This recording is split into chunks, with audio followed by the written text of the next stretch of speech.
Now I'm very excited to welcome back a former NFL player, current NFL broadcaster, and host of the Ross Tucker Football Podcast, and Ross Tucker from rosstucker.com and Westwood One. You can find all of those great shows and follow Ross on social media at Ross Tucker NFL. This segment was brought to you by Circus Sports. For the best football contest in all the land, please visit circusports.com/contest for over 16 million in guaranteed prizes, getting Circa Millions and Circus Survivor. Ross, thank you so much for coming back on the show. Are you ready for some football, my man? Heck yeah. You know what's so funny? I know when you have me on that we're going to talk season win totals and that the season's just about coming. I feel like this is an annual thing right around August 1st, right around this month, every time where we get together. So looking forward to it, man. Let's do it. Dude, I appreciate it. And yes, it is, man. I'm starting to get the itch, especially because my Cubbies aren't so good. It's not like it's getting me through August right now with baseball. When that happens and they're not good, I get the itch even quicker. But here we are talking some football. But before we get into that, man, I know you're involved in this place called myfrontpagestory.com. I mean, it seems like a really cool gift idea. Can you tell us a little bit about that? Yeah, honestly, man, my buddy started the company. It's the best gift I've ever seen. I've seen so many. I got one, my sister and I got one for my mom now. You really just talk to a writer for, I don't know, 10, 15 minutes while you're driving to work, or you can fill out an email if you'd rather do that. Tell them how great your mom is or your wife or whoever, right? Any loved one, anybody you want to get a gift for. They write this unbelievable story, Kiev. You know what? In fact, I got it right here. It's funny. While we're talking, this is what it looks like. It looks like it's on the cover of the newspaper. It's framed pictures of her and kids or grandkids or whatever you want to put on there. So I tell people now, you should absolutely, at a minimum, go to myfrontpagestory.com and throw your email address in there so that you get the 20% discount. And then, they'll send you an email before Valentine's Day or before Mother's Day. Well in advance, so you don't forget, you don't blow those holidays. It's called myfrontpagestory.com. They pretty much cry every time they I've seen people get these gifts, and just to see them, reading quotes from family members about them. It's really pretty awesome. What an awesome idea. I'm definitely going to try that. It's such like a heartfelt thing. And sometimes you're like, man, I just can't figure out what to buy this person. And then I think this thing can fit for anybody that you love. So love it. Dude, that sounds awesome. Well, hey man, let's talk a little football here. It's crazy. I see this off season, right? And I see guys like Jordan Love, Tua Tagovailoa, and Trevor Lawrence getting these massive contracts, and they're paid more than Patrick Mahomes. What is going on with these contracts? Do you agree with this type of, market that the NFL's throwing out there? Well, so it's so interesting because sometimes I wonder, Kiev, what the market really is, right?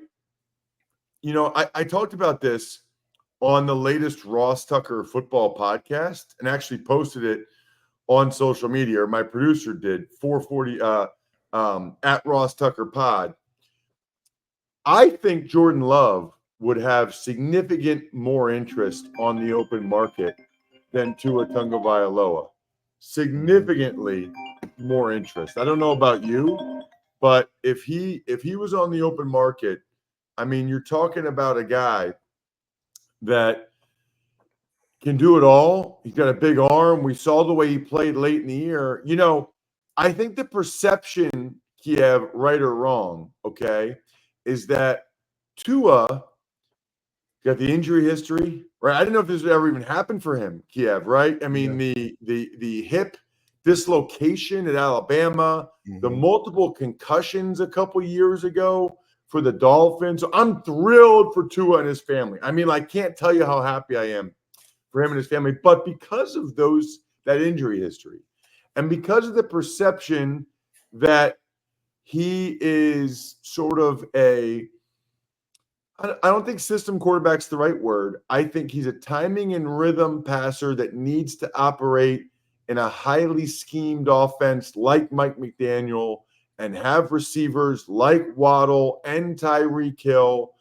I think that I just wonder if he was on the open market, Kiev, how many teams would really be all over giving Tua $55 million a year? I don't know the answer to that. I think it makes sense for the Dolphins to keep him, but I'm not sure. Whereas Jordan Love, I think Jordan Love, people just think is very gifted, could operate in any offense.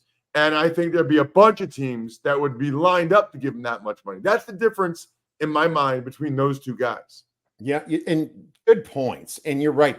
We don't know, or I don't know what a quarterback's really worth. I know it's a lot more, but isn't it kind of weird? And this is a different way of looking at it. But if you're just that journeyman, linebacker or even a receiver that's like a third round pick, and the quarterback's not living up to the contract, I mean, doesn't that kind of turn a locker room a little bit quicker when you see some guy just getting paid? I almost feel like some of the middle guys don't get the chance to their second deal because quarterbacks are paid so high. They'd rather just keep people on rookie deals and roll dice. I mean, from that perspective, isn't the market, or isn't the system, I should say, a little bit out of whack because of that?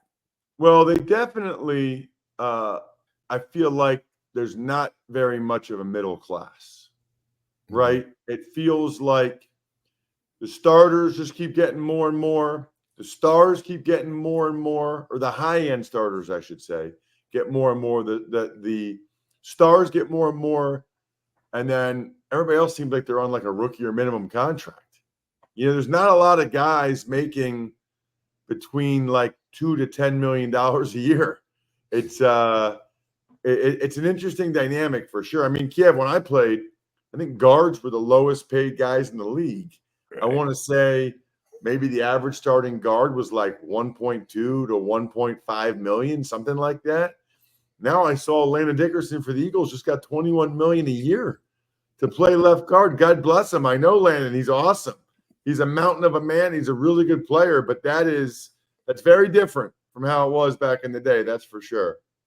Yeah, it absolutely is. And I guess we'll just have to find out where these three guys fall, when it comes to it. I feel Jordan do enough yet. I don't know. I feel like the injury concerns are true. And Trevor Lawrence, I don't think he did enough either, but yet just his name and himself and his prowess from coming out of Clemson and what he did down there is probably a big reason behind that as well. But let's talk a little bit about some of the rule changes, because I'm interested to find from guys like you if this hip drop tackle is really going to get called during the game.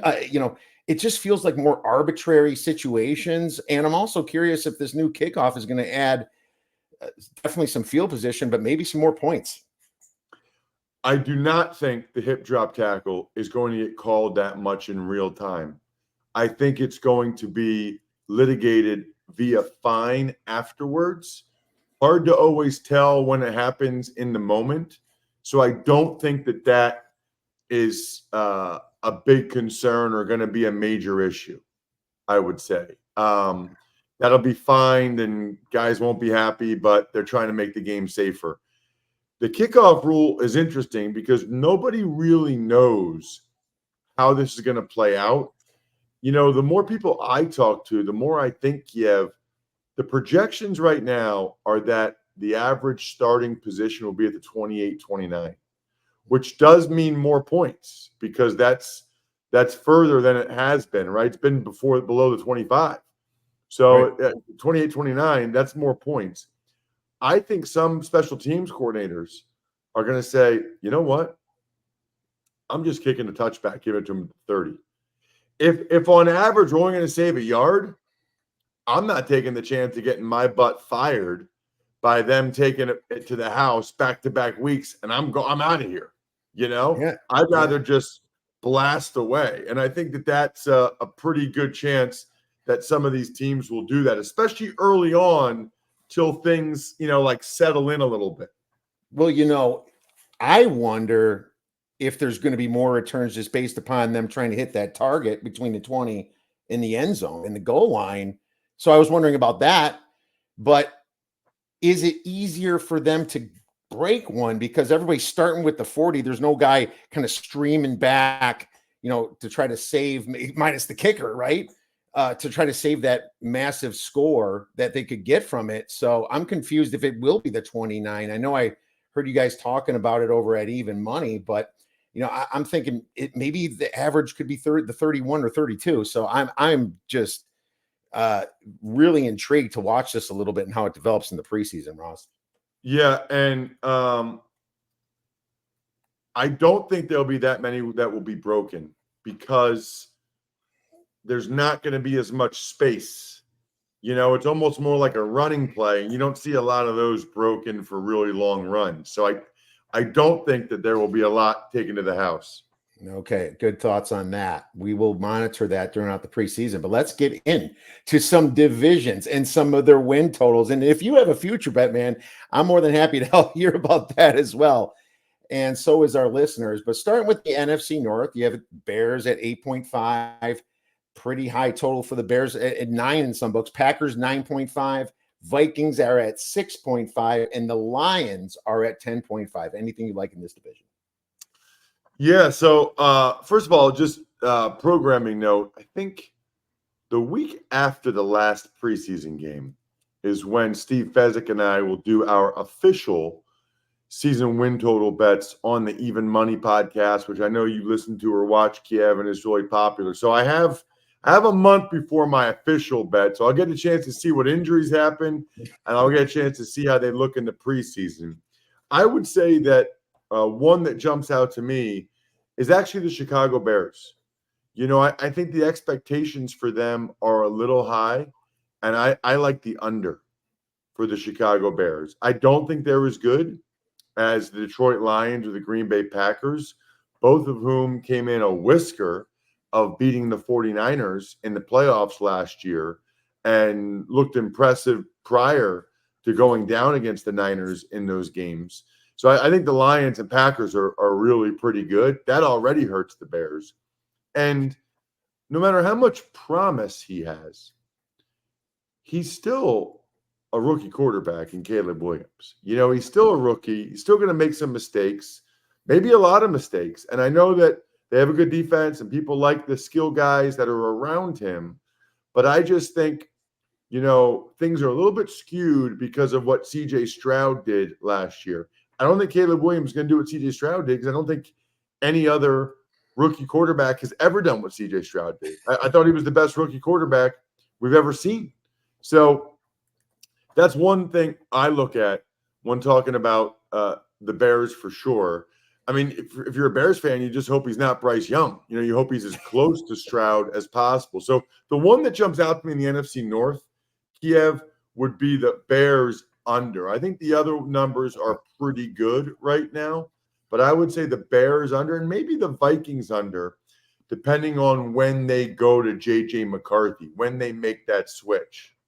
Yeah, and I don't disagree at all. And I say even find the 9 because they do have the easier schedule, but just getting to 10 wins would be just absolutely insane for this Bears team. And they don't even have a 4th place schedule; they have a 3rd place schedule, and the 9 is just much more of a safer bet in my opinion. And I think it gets up there in most books, Ross, just due to the fact that they're going to be on Hard Knocks and all the hype that the media is going to be giving them as well. So I say you can probably wait on that. And maybe when time that you and Fez talk about it, might be the perfect time to bet that under in the win total. Let's move on to the NFC South. You have the Bucks at 7.5, the Panthers at 5.5, the Falcons pretty hyped up at 9.5, and the Saints at 7.5. What do you have for the NFC South? I think the one that jumps out to me there is probably the Falcons at 9.5. That still seems a little bit rich. Now, I understand that they should get much better quarterback play, but, they also have coaching changes and other stuff going on, with that franchise. And to think that they're going to get to 10 wins, I mean, they might get to 10 wins, Kiev. They might, but I think it's more likely that they're at 8 or 9 than it is that they're at 10. So if you're going to make the number 9.5, I'm gonna take the under and think the Falcons end up at 8 or 9 wins more likely than they get to 10. 10 would be impressive. I mean, 10. Raheem Morris first year there. Kirk Cousins is coming off a torn Achilles. I mean, that's asking a lot. They didn't even care with their first round pick to try to be a better team this year. Instead, they took Michael Penix. So give me the Falcons under 9.5. Well, I agree with you because I fell for that banana in the tailpipe last year with the Falcons, and I even had a great number on them getting it early. But I actually bet the Bucks plus 320 now over at DraftKings and other books to win the division. I'm like, earlier it was at the plus 200 range, maybe 250, and then it just keep getting better and better and better. I'm like, I have to fire on this. They won it last year. They got the complete team that's been together. Baker Mayfield has proven now that he's matured. I was kind of not sure if he's going to be more like a Johnny Football or just kind of grow into more of a not necessarily a Peyton Manning, but somebody that's mature enough to handle this pressure and handle the media. And to be honest with you, they have a great defense. I like how they're drafting trenches, Ross. They still have Vita Vea just clogging up the run, and you can see a difference in that defense when Vea's out and when he's in, Ross. And guys like Evans, maybe the most underrated receiver over the past 5 years. Goddard's still there. I think the Bucks are a decent bet at plus 320 to win it. Yeah, I like that bet. Probably more than the over on their win total. My concern with the Bucks would just be no more Dave Canales and what he did for Baker Mayfield, and just we don't know. We won't know until we see whether or not Baker can continue the way he performed this year without Dave Canales, who's now the head coach for the Carolina Panthers, as I'm sure most of your listeners know. Yes, correct. And they did replace him with a guy, and his name left my mind, but I know he brought Kentucky. Liam Cohen. Yeah, and he did really well with Kentucky back there from a yards per play standpoint, and knows some offense. So I'm kind of hoping on that as well, Ross. But that's going to be a fascinating one to watch for sure. How about the NFC East over in your area, your neck of the woods? You got the Eagles at 10.5. You got the Cowboys. I wrote 10 because they're so juiced to the under at minus 180. That's more like a 10 minus 120 to the under there. That is a massive number. And then the Giants 6.5, and then the Commanders 6.5. So two that jump out to me there. One is the Cowboys under. There's just so much negativity surrounding this team. They didn't really try to get better this offseason. They clearly got worse at left tackle, at center, at running back, arguably much worse. Those are some important positions, left tackle and center, and then running back. And then as a result, they also lost their depth a little bit. They're a thin team. I think that the Cowboys take a step back, and I'm a little bit intrigued by the Commanders over, Kiev. I think Jaden Daniels is the real deal. Every quarterback guru that came on my flagship show, the Ross Tucker Football Podcast, Phil Simms, Greg Cosell, Chase Daniel, Dan Orlovsky, Sean King, all raved about Jaden Daniels. They all love Jaden Daniels. They talked about Jaden Daniels more and better than they talked about Caleb Williams. And so I'm kind of buying in to Jaden Daniels having a really good first year for the Commanders. Well, Jaden Daniels certainly had two of the best receivers in college to work with when he tossed those long balls up. So I'm not as high as them, but I'm very interested to see if he's going to be able to handle the NFL with this, smaller frame. But he does seem to have the arm and definitely the legs to be able to get out there. So very interested in watching the Commanders there. And the Eagles and the Cowboys, I would lean Eagles too. The Cowboys lost Biotish, their center, former Badger. Like you said, all the linemen, I think, are very important. And they didn't do anything in the offseason, so forget about them. I like what the Eagles did, getting better coordinators now, and definitely some very good draft picks. Let's move to the NFC West. We have the Cardinals at 6.5, the Rams at 8.5, Seattle Seahawks 7.5, and the Niners at 11.5. This is an interesting division. I do think the Cardinals are going to take a step up. I don't know if they'll get to 7, but I think that they'll be improved. I'm a big fan of Mike McDonald, the head coach for the Seahawks. I think he's impressive. I wouldn't be surprised if they get to 8 or 9 wins. I think that's probably more likely than 6 or 7. So my favorite bet right now in that division is probably the Seahawks over, for them to stay in the mix and get to 8 or 9 wins and hit the over. I haven't heard one analyst say anything bad about McDonald, and that worries me. He's impressive. Yeah, it's like every single analyst that I have on or talk to or watch on Twitter or wherever, they seem to really like this guy. So I'll admit I took him under at plus money at 7.5, but it's got me worried when guys like you are so bullish on that higher. I just wonder if it's more of a honeymoon year for him. But if Gino can keep working like he has been, anything's possible. Let's move on to the AFC. And then this division's rough, man. Rough. I mean, you got the Steelers at 8.5. You got the Browns at 8.5. You got the Ravens now at 10.5. They were 11.5 when it started. And the Bengals at 10.5. I'll just let you know I did take the Bengals under 10.5. I did it for the reasons that when Joe Burrow was healthy playing with them, he was having a kind of a rough year. And now they lost their offensive coordinator. I've never been a big Zach Taylor guy. They lost Mixon. I thought when they gave the ball to Mixon or threw the ball to Mixon multiple times, then they would have their good games. And when Mixon wasn't involved, they would have their bad games. So, I love Joe Burrow, but man, 10.5 in this division is a little too high for me. I took him under. I think that's a fair bet. This division is rough. I mean, it is really, really rough. I feel like I can see all of them, somewhere between 8 to 11 wins when it all shakes out. I feel like the Ravens might have come back to earth a little bit with losing a couple starting offensive linemen and Patrick Queen and some of the guys that the Ravens lost. They might not be as far ahead of the rest of the pack as they were last year. Steelers will be in the mix. Browns, I think, will be right there in the mix. So I think because I think they're all going to be between 8 to 11 wins, I think the Steelers and Browns are about right at 8.5. And I think I can only lean under for the Ravens and Bengals, and probably more Bengals than Ravens, because the Bengals have their own set of issues going on right now with Trey Hendrickson, Jamar Chase, etc. T. Higgins, correct. AFC South, Colts 8.5, Texans 9.5, Titans 6.5, Jaguars at 8.5. I'll tell you this about the Colts, man. That is the team that I cannot get a good beat on. I have no idea which direction they're going to go this year. That's the toughest one for me to handicap this year. Well, I think a lot of it, and we know this, depends on the health of Anthony Richardson. I'm bullish on the Colts. I think Shane Steichen, I saw it firsthand up close and personal when he was the OC for the Eagles. I think he's really good, really good. Yeah. And I think you're in a situation there going against the rest of that division is not overly impressive.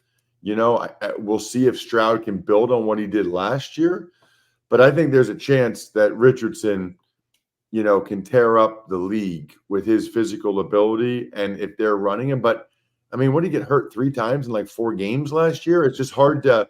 I guess I would lean under, although even if he does get hurt, they got Flacco as the backup, and Flacco played wonderful last year. He certainly did. And that's another wild card in the whole situation as well. And you can say the same thing about Mason Rudolph for the Titans. I would wonder if he's going to pick up for Will Levis if Levis gets benched this year. So 2 interesting quarterbacks in this division. I took the Jags to make the playoffs. I just like the new defensive coordinator, Ryan Nielsen. He's going to be more aggressive. Now that Lawrence got paid, maybe it works for him. Maybe he's a little bit more motivated, but it's a plus 130 play, and more teams make the playoffs with 7 as it was the last couple of years. Let's move on to AFC East. Patriots 4.5, Dolphins 9.5, Jets 9.5, and Bills 10.5. Ross, do you know what's crazy about these numbers? Last year, they're the exact same ones that I told you on the show. The numbers were exactly the same. And I can understand that because of Rodgers and everything, but it was just kind of funny when I looked at our notes from last year. Wow. I didn't know that. That is a cool note. I think the one I like there out of all of them would be the Patriots over 4.5. I know they don't have a great team, but I think Jacoby Brissett is a professional quarterback, and they've been re-signing all these guys like crazy. They like a lot of their players. They like a lot of them, and I think Gerard Mayo might give them just a little bit of a boost here. A fresh start or whatever, however you want to call it. And I think they might get to 5 or 6 wins. It's still not a good year. 5-12, 6-11. I'm not asking a lot of them. I'm just asking them to not be terrible. Give me the Patriots over 4.5. I think Dolphins at 9.5, Jets 9.5, Bills 10.5. That seems about right to me. Yeah, 4.5 is very low in the NFL. That is a low number. I agree with it. There's no way I'll be taking under 4.5. I think 5 is very achievable for a new team. Kind of, when they got rid of that coach, was more of the grizzled, like, rough guy. I think players these days might even, adjust to a guy like Mayo a lot quicker and maybe even like him a lot quicker. AFC West, finally, the Raiders 6.5, the Broncos 5.5, the Chargers 8.5, and the Chiefs 11.5. I got one for you here. Let's see if we align. These numbers seem pretty good to me. I guess if I had to pick one, I'd maybe go Chargers under if I had to pick one, but I kind of like the way Harbaugh goes about it. I think they've got a pretty talented roster, and I do think they'll get the Harbaugh boost. I don't really have a play here. I mean, maybe I would consider Raiders under just because I do not think they have a good quarterback situation. And it sounds like they might, trade Devontae Adams at some point this year. So the two I would look at would be Chargers and Raiders under. I mean, I don't think the Broncos are going to be good at all, but they're already starting at 5.5. That's pretty low. Well, I was going to go a different way. And my statement is, what do you get when you combine a great quarterback, a great coach, and a fourth place schedule? It's over 8.5 wins, I think, for the Chargers. I'd say maybe I'm too high on Harbaugh, but I think he's one of the best coaches in the last 20 years that we've seen in probably both sports. And that quarterback, he can be fantastic with the right guy leading. I liked how they went trenches themselves. And man, when you're looking at that at-large schedule, it certainly looks a lot nicer for the Chargers. I believe they get to play Tennessee, at New England, and at Arizona at large. So those are some very that helps winnable games. Yeah. And that's maybe why it was just a lean for you. But I think they can get to 9, and Coach of the Year ain't a bad price at over 10-1 on him himself. And any plays for the NFL before we go week 1? Did you guys delve into that yet? We did, yes. Well, Steve did. Steve had some week 1 bet plays that he really liked. I think the numbers have probably evaporated now, though, Kiev. That's his big thing, is getting in early and getting the numbers before they move. He actually spent a lot of time the last few weeks on the Even Money Betting podcast, picking his games that he likes weeks 2 through 15, because he feels like that's where the value is. He feels like the numbers are all kind of chewed up for week 1, because that's what everybody's looking at. He thinks you can still find value in those other numbers, weeks 2 through 15. I got the Ravens +3 against the Chiefs. They're higher in my power ratings, even though the Chiefs are the better playoffs team. I just still have the Ravens number 1 in my power ratings. So why is it 3 points? And I think that the Chiefs are probably still partying from their the Super Bowl again. And that's just one I grabbed. And it went down, but it kind of went back up to 3, Ross. So that's all I have. But where could our listeners get your great information and media from Ross Tucker? Yeah, I mean, best thing is just to follow me on social media at Ross Tucker NFL, or follow the network at Ross Tucker Pod. Whatever social platform you're on, we're on. A lot of people check us out at youtube.com/Ross Tucker NFL. But that way, when we post the next Even Money Betting podcast or the Ross Tucker Football podcast, if you're following us on social. And we're the same place Kiev shows are, anywhere podcasts can be found. All right. Well, hey, make sure you guys check out Even Money and all the great shows. Best of luck this season, Ross. Thank you so much, Kiev, for having me. I appreciate it. Always good to talk with you, man. I look forward to it every year.